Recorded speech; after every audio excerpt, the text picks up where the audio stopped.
कहा जाता है जब सृष्टि की शुरुआत हुई थी तब एक ऐसी शक्ति उत्पन्न हुई थी जो स्वयं सृष्टि के अंत का कारण बन सकती थी। एक अस्त्र जिसे चलाने से पहले देवता भी कांप उठते थे, जिसका नाम सुनकर असुर ही नहीं स्वयं समय भी ठहर जाता था। वह थी ब्रह्मास्त्र। कहते हैं ये अस्त्र स्वयं भगवान ब्रह्मा ने रचा था, ना किसी धातु से, ना किसी मंत्र से, बल्कि अपने संकल्प से। क्योंकि ब्रह्मास्त्र किसी वस्तु का नहीं बल्कि सृष्टि के मूल तत्वों का अस्त्र था।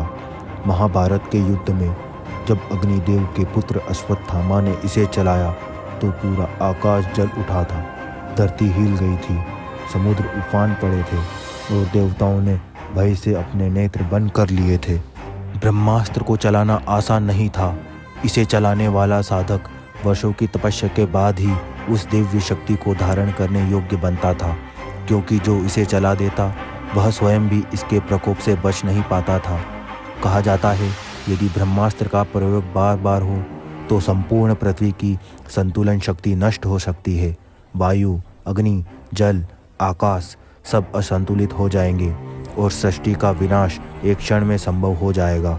इसीलिए भगवान ब्रह्मा ने आदेश दिया कि ब्रह्मास्त्र को तभी प्रयोग करो जब धर्म स्वयं खतरे में हो, अन्यथा इसका प्रयोग स्वयं अधर्म बन जाएगा।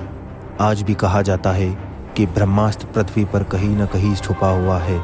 कई योगी, कई साधक उसे खोजने के मार्ग पर है और जिन दिन कोई योगी आत्मा उसे जागृत करेगा वो दिन सृष्टि के लिए एक नए युग का आरंभ ही हो सकता है या उसका अंत भी।